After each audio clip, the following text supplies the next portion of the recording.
I never really realized how a man's life can fall apart until the day I came home early and found my wife making out with her baby daddy on my couch. So, I taught them the lesson of their lives and let the world watch her ruin herself. My name's William, a mechanic. I've always believed in living simply and taking care of the people I love. I've always done my best to provide for my family. I met Vanessa about 5 years ago. She wasn't just some girl I met randomly. She was special from the start. She was a single mom when I met her, raising her little boy, James, who was about 3 at the time. I could tell right away that she'd been through a lot. Vanessa wasn't one of those people looking for handouts or sympathy, though. She was strong and grounded. She told me about James' father early on, her high school boyfriend.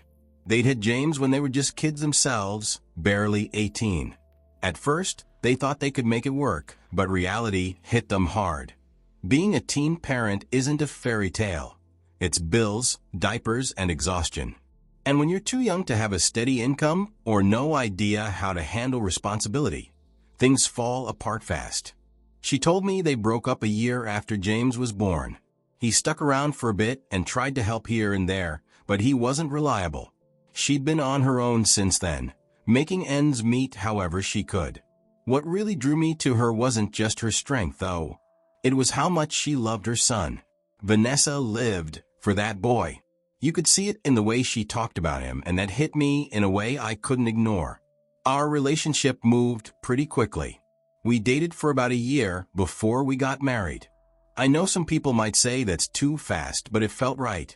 I loved her, and I loved James. I wanted to give them the life they deserved, a stable home, someone they could count on. And for a while, that's exactly what we had. I felt like I was doing what I was meant to do, you know? Building a family, being a husband, and a father figure to James. Looking back, I can see now that maybe I ignored some signs. But at the time, I was all in. Vanessa seemed like she was, too. We weren't perfect, but we were solid, or so I thought. I wasn't supposed to be home that early that day. I'd had a long morning at the shop, and this pounding headache just wouldn't quit. I figured I'd call it a day and rest up before dinner. You know, just a quiet afternoon to lie down. That's all I wanted. But instead, I walked into the moment that split my life into before and after. I opened the front door and right away, something felt off. The house was too quiet, except for this faint sound coming from the living room.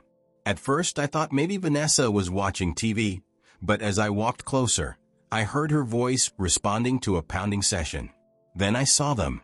Vanessa, my wife, sitting there on my couch wrapped up in the arms of her ex, James' dad. His hand was on her leg, her head on his shoulder, and they were so into each other they didn't even notice me standing there. I froze. I don't know if it was the shock or just disbelief, but I couldn't move at first. I don't know what made me do it, but the next thing I did wasn't yell, scream, or even cry. No, I reached into my pocket, pulled out my phone, and opened Instagram. Without a word, I hit live. I stood there recording, my hand steady despite the storm raging inside me. I was quiet, completely still, but my heart felt like it was about to beat out of my chest. They were so caught up in each other they didn't even notice me standing just a few feet away. They were lost in the sweetness of their passion. For what felt like 3 whole minutes, I let the world see exactly what was happening. People were joining the live in droves. Comments started pouring in, but I didn't even read them. All I could focus on was how Vanessa seemed to enjoy every bit of this, the way she closed her eyes to soak everything in, and the undeniable proof of what she'd been doing behind my back. Then, finally, Vanessa turned her head, and her eyes locked on mine. It was like the color drained from her face in an instant. She froze. Her ex noticed a second later, and when he saw me, saw the phone in my hand, the live stream already running. His expression went from smug to terrified in the blink of an eye. They scrambled. She pushed herself off him so fast she nearly fell over, and he practically tripped trying to grab his shirt. "William, this isn't," Vanessa started, but I cut her off.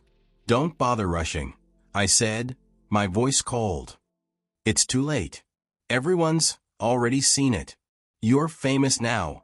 I gestured to the phone, still streaming in my hand. Her face crumpled, and she started pleading, her voice cracking with every word. Please, William. It's not what it looks like. Let me explain. But I wasn't listening. I didn't feel like yelling or arguing. It wasn't worth it. Here's what you're going to do, I said. You're going to pack your things, pick up James from school, and never set foot in this house again. She kept pleading, reaching out to grab my arm, but I stepped back. It's too late for that, I told her. You made your choice. Her ex, still trying to zip up his pants, looked like he wanted to say something, but I turned to him before he could open his mouth. And you've got 5 seconds to get out of my house before I grab my firearm. That did it. He didn't argue, didn't even try to defend himself. He grabbed his shoes and bolted out the door like his life depended on it. Vanessa stood there for a second longer, her face streaked with tears. But when I didn't say anything else, she finally went to pack up some of her things, and within an hour later, she left. When the door closed behind her, the silence hit me harder than anything else. I just stood there, staring at the spot where they'd been. And that's when it really sank in. My life as a married man was over. I didn't think much when I hit that live button. I was angry and hurt, and I wanted her to feel a fraction of what I felt in that moment. What I didn't realize was just how fast things could spiral.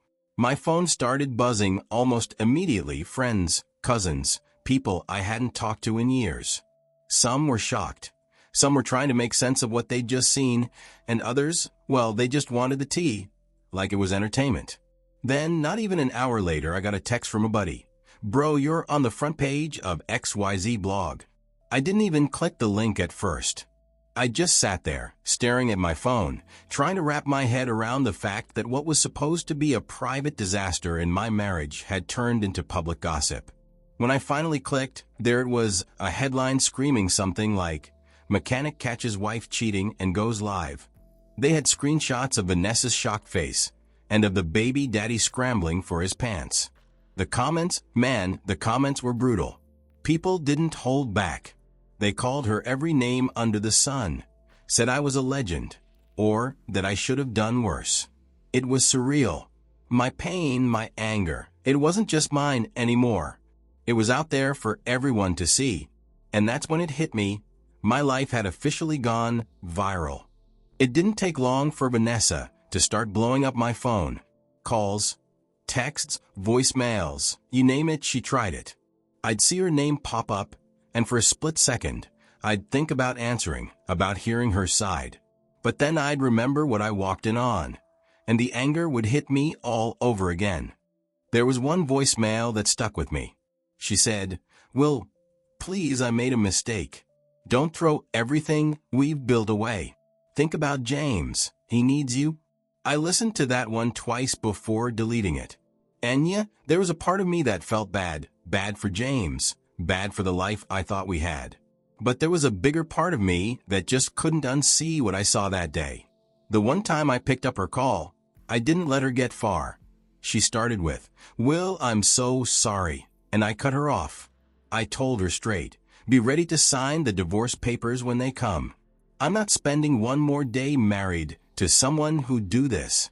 Then I hung up before she could say anything else. The fallout for her was worse than I expected. She was getting dragged left and right on social media, in real life. People were calling her out at the grocery store. Her coworkers were whispering behind her back, and even her friends started keeping their distance. She went from being this confident, put-together woman to someone who looked like the world was caving in on her. And I won't lie, there was a part of me that felt a little satisfaction in that. Seeing her face the consequences of her actions? Yeah, it felt good. But at the same time, there was this heaviness in my chest. Because no matter what she'd done, this was someone I once loved. Someone I'd built a life with. Watching her fall apart wasn't just her loss. It was mine, too. I thought filing for divorce would be the clean break I needed. Sign a few papers, pack her stuff, and move on with my life. But no, things couldn't be that simple. The divorce papers ended up taking longer than I expected. 2 weeks turned into a month. And every day that passed, I was still legally tied to Vanessa. Still answering questions from friends and family. Still getting those texts from her. Every single day. When she finally got the papers, I thought she'd just sign them and move on too. I mean, what's there to fight about when the whole world saw what she did? But no, she had the nerve to fight back. She went to court claiming I was the reason she cheated. That I was emotionally abusive. That I pushed her into someone else's arms. Can you believe that? Pushed her? I was the one holding this whole family together while she was sneaking around with her ex. I won't lie, I was angry, like boiling, fists clenched angry. But I knew I had to keep my cool. I had the livestream video, after all. Everyone saw it. There was no way she could spin her way out of that, right? At least, that's what I told myself as I walked into court. Sitting in that courtroom was like stepping into a different world. There she was, Vanessa, sitting across from me with this look on her face, like she was the victim. Like she was the one who got betrayed. Her lawyer stood up and painted this whole picture of a woman trapped in a cold, unloving marriage, forced to find comfort elsewhere. It was surreal. I wanted to laugh, but mostly I just felt numb. I kept looking at her, trying to find the woman I married, the one who used to laugh at my dumb jokes. But all I saw was someone I didn't recognize. Someone who had become a stranger. And that hurt more than I expected. When it was my turn, my lawyer pulled out the livestream video. I didn't have to say much. My evidence spoke for itself. Watching the judge's face as they saw the footage gave me a tiny spark of satisfaction. For a moment I thought, this is it. This is justice. But justice isn't as simple as it should be. Despite everything, despite the video, despite her lies, the judge awarded her a settlement. Apparently, her story about feeling neglected was enough to soften their decision. I sat there listening as they talked numbers, wondering how I ended up paying someone to betray me. But I didn't fight it. I just wanted it over. When I walked out of that courtroom, I should have felt free. The papers were signed. The settlement was decided. She was no longer my wife. But instead there was this heaviness in my chest. It wasn't just about the money, though that stung too. It was everything. The betrayal, the time I wasted, the love I gave to someone who didn't deserve it. I'll admit, part of me still hurt for her. Not the woman she became, but the one I thought she was. The woman who held my hand when I was going through tough times at work. The woman who brought me lunch at the shop just because. Losing her felt like losing a part of myself. And that's something money can't fix. I legally got back most of the things I gave her. Even some of the stuff I gave to James. And that might sound petty, but it wasn't about revenge. It was about cutting ties completely. James, that was the hardest part. I'd been his father figure for years, but in the end, he wasn't mine. And as much as it hurt to walk away, I knew I had to. Staying connected to him would have meant staying connected to her. Now it's just me. No baggage, no lies, no second-guessing who I can trust. I'm not going to lie and say I'm over it. I'm not. But I'm free, and that's worth everything I lost. You know, it's funny how life can turn upside down in just one moment. I used to think love was enough to hold a marriage together. I gave everything I had, my time, my energy, my loyalty, to someone I thought would do the same for me. But here's the truth. Love doesn't mean much if the person you're giving it to doesn't value it. I loved Vanessa. I really did. And for a long time I thought we had something real.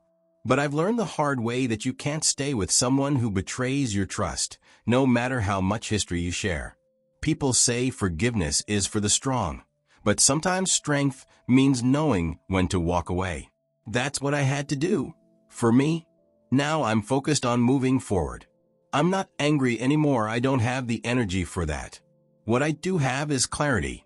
I know my worth, and I won't let anyone take that away from me again. Life's too short to waste on people who don't deserve you. Anyway, that's my story. What do you think? Was I right to walk away? Or do you think I should have handled it differently? Let me know in the comments. I'm curious to hear your thoughts. And hey, if you know someone who might need to hear this, share the video with them. Sometimes, people just need a little reminder that they're worth more than the pain they're settling for. Thanks for watching.